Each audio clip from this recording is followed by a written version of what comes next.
Baik, untuk pada kesempatan kali ini saya akan menjelaskan teknis cara menggunakan aplikasi e-learning ini yang berbasis web. Pertama, kita akan masuk sebagai admin. Nah, di sini misal kita belum punya akun, kita akan buat register new. Kita masukkan namanya misalnya Jono.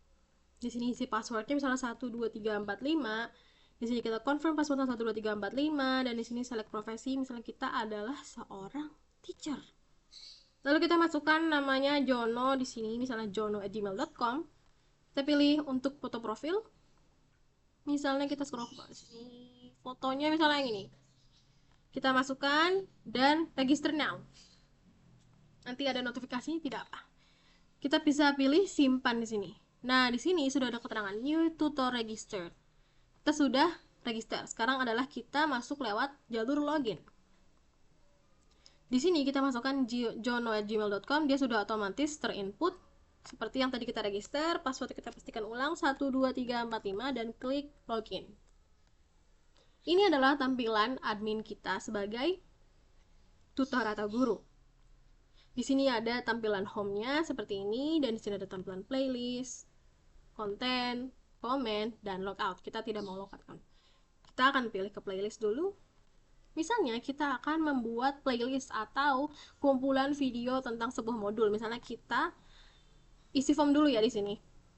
Di sini ada playlist status, kita harus pilih yang aktif. Kenapa? Karena kalau kita pilih yang diaktif, nanti student atau peserta e-learning tidak bisa mengakses video yang kita buat karena playlistnya terkunci. Setelah itu kita buat playlist title misalnya Outlook. Playlist description misalnya kita buat belajar Outlook dengan mudah. Lalu kita scroll lagi ke bawah di sini. Ada playlist thumbnail, kita bisa pilih di sini. Terserah videonya, terserah thumbnailnya. Lalu setelah itu kita bisa klik create playlist. Nah, di sini ada notifikasinya new playlist created. Artinya kita sudah sukses membuat playlist yang baru. Oh ya, di sini fiturnya memang ada dua mode, bisa mode terang atau bright mode dan juga mode gelap. Tapi kali ini saya akan memakai mode gelap. Selanjutnya, playlist yang tadi sudah kita buat, saatnya kita buat isi dari playlist tersebut, yang mana kita akan menuju bar konten. Lalu kita buat add content. Jangan lupa video status selalu pilih aktif apabila Anda ingin studentnya sudah boleh akses.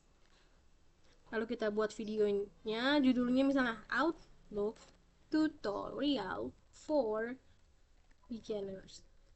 Deskripsi videonya misalnya belajar Outlook untuk pemula. Lalu kita bisa scroll ke bawah form sini, ada video playlist. Nah, kenapa?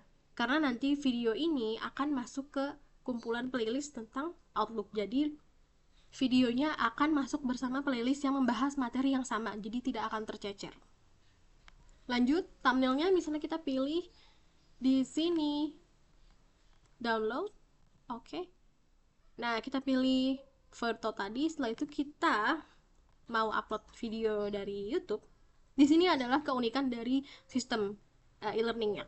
Kenapa? Karena sebagai tutor atau admin kita tidak perlu upload video dari local device langsung ke cloud website, karena itu akan memakan banyak cloud storage dan makan banyak space.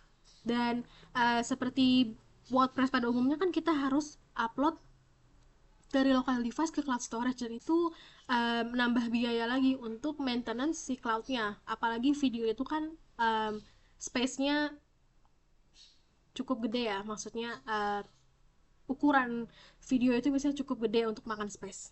Jadi solusinya di sistem e-learning ini adalah kita sebagai admin atau tutor hanya perlu mempaste YouTube ID.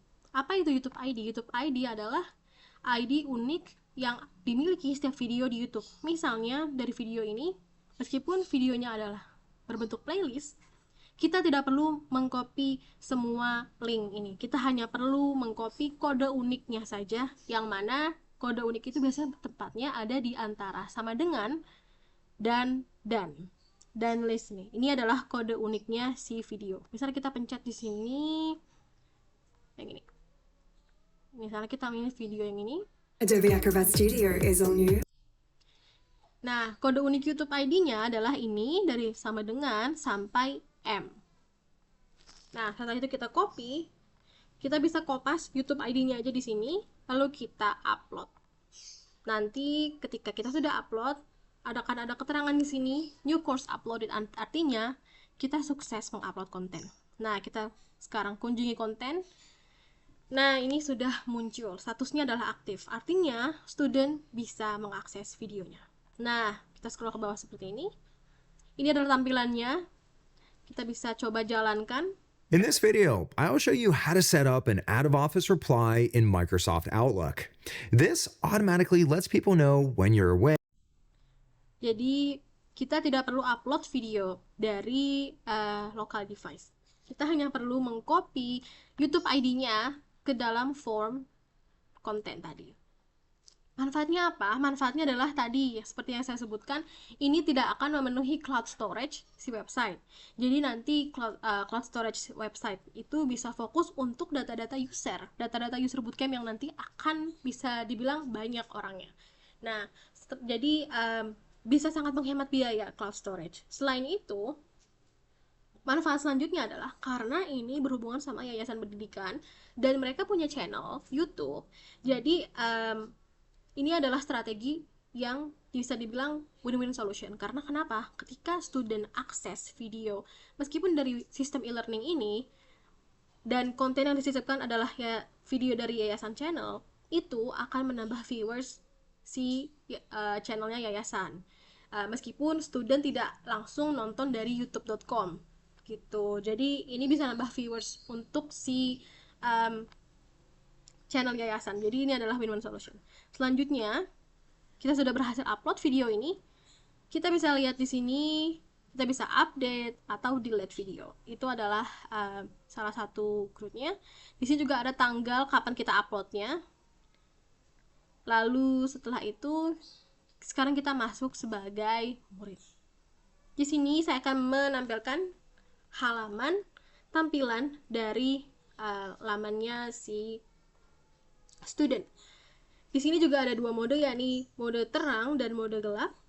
Untuk panel logout login register ada di sebelah sini. Misalnya kita tadi sudah login, kita akan coba register dari awal, cuman kita pilih logout dulu. Logout, oke. Nah, di sini kita sudah logout. Ketika kita sudah logout, kita akan disarankan untuk login atau register. Login adalah ketika kamu sudah punya akun di sini. Tapi ketika kalian belum punya akun, kalian bisa klik yang register.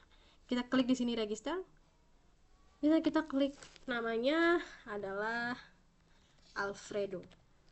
Passwordnya kita isi misalnya 12345. Jangan lupa konfirmasi password 12345. Di sini kita masukkan juga misalnya alfredo.com. Untuk select pic sama seperti tadi, ini adalah picture untuk si profilnya nanti. Kita bisa klik yang ini misal, atau yang ini deh. Kita bisa klik dan klik register. Nah, kalau sudah ada seperti ini, artinya kita sukses register atau mendaftar. Kita bisa simpan, dan kita sudah masuk di halaman student sebagai Alfredo. Alfredo ini adalah POV aktor student atau peserta. Di sini ada home, ada about us, yang mana nanti ini memang masih butuh development. Lalu di sini ada courses, ini adalah fokus utama kita. Di sini akan menampilkan semua konten yang diupload oleh admin atau tutor. Nah, di sini kita bisa scroll ke bawah, semua course sudah tersedia. Misalnya, kita ingin akses materi yang diupload oleh Aldo tadi. Ada Aldo ya. Atau kita misalnya ingin akses dari Jono. Playlist yang dibuat Jono adalah playlist yang kita buat tadi sebagai admin atau tutor. Nah, kita scroll ke bawah sini, ada Outlook tutorial untuk pemula. Kita bisa klik sini. Dan videonya sudah siap. In this video, I will show you how to set up an out-of-office reply in Microsoft Outlook. This automatically lets people know when you're away when they email you. We'll start on desktop and then move on to mobile. Itu adalah brief videonya dari YouTube. Videonya berjalan dengan lancar. Nah, setelah itu kita bisa scroll ke bawah sini. Di sini ada tampilan add comment dan juga di sini kita bisa tulis komen kita. Misalnya, apa sih fungsinya dari add comment ini? Add comment ini fiturnya berfungsi untuk student atau peserta e-learning kalau misalkan mereka ingin menanyakan sesuatu. Misalnya ada materi yang belum mereka pahami, mereka bisa interaksi langsung dengan tutor meskipun tidak secara real time karena mungkin tutor akan lihat secara berkala. Kita bisa tanyakan misalnya, bagaimana cara upload video di Outlook. Misalkan kita bisa klik add comment. Nah, new comment edit itu tandanya kita berhasil menambahkan komen. Kita bisa scroll ke bawah dan kita bisa nemukan komen yang tadi kita buat di sini. Kita bisa edit komen atau delete komen. Nah, sekarang kita kembali ke POV dari si tutor atau admin. Kita lihat konten dan bisa kita lihat komen karena tadi kita menambahkan komen kan. Nah, di sini di panel komen kita bisa lihat ada yang nanya bagaimana cara upload video di Outlook. Kita bisa lihat pertanyaan ini tentang modul apa sih. Nah, kita bisa view look tadi, view comment. Nah, kita bisa lihat, oh ternyata student tadi bertanya soal video yang membahas tentang how to set out Office in Outlook. Seperti itu. Untuk saat ini kita bisa menjawab pertanyaannya sebagai admin di kolom update ini atau kita bisa juga lewat delay.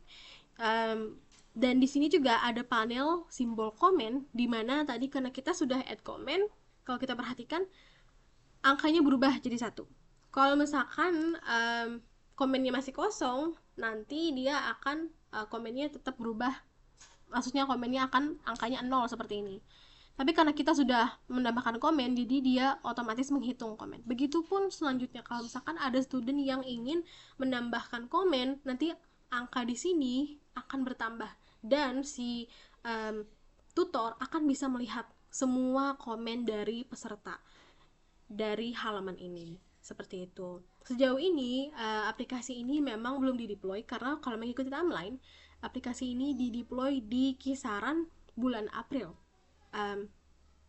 Di samping itu, development dari sistem ini sejauh ini baru 70%, 70-70% persentase keselesaiannya. Namun, dapat dikatakan bahwa jantung dari sistem e-learning ini yang mana upload konten, komen, register, login, logout itu sudah memadai dan dapat digunakan. Jadi seperti itu. Manfaat dari sistem e-learning ini adalah yang pertama, manfaat utamanya yakni hemat space cloud storage. Jadi ketika tutor ingin upload modul atau konten, mereka tidak perlu upload dari local device yang mana nanti dari local device ke website itu pasti akan memenuhi cloud storage-nya si website yang akan berpengaruh pada lamanya flow-nya si website kayak gitu.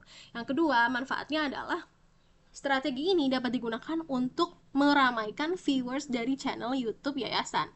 Jadi meskipun nanti student tidak akan bisa mengakses, maksudnya meskipun student tidak mengakses secara langsung lewat platform YouTube, student yang menonton modul video integrasi YouTube tersebut di website e-learning ini akan menjadi tambahan viewer untuk yayasan. Jadi itu strategi yang bisa dibilang win-win solution. Baik, sejauh ini itu saja yang dapat saya sampaikan. Semoga tampilan ini bisa dibilang cukup menarik. Kurang lebihnya mohon maaf. Selamat siang dan sampai jumpa.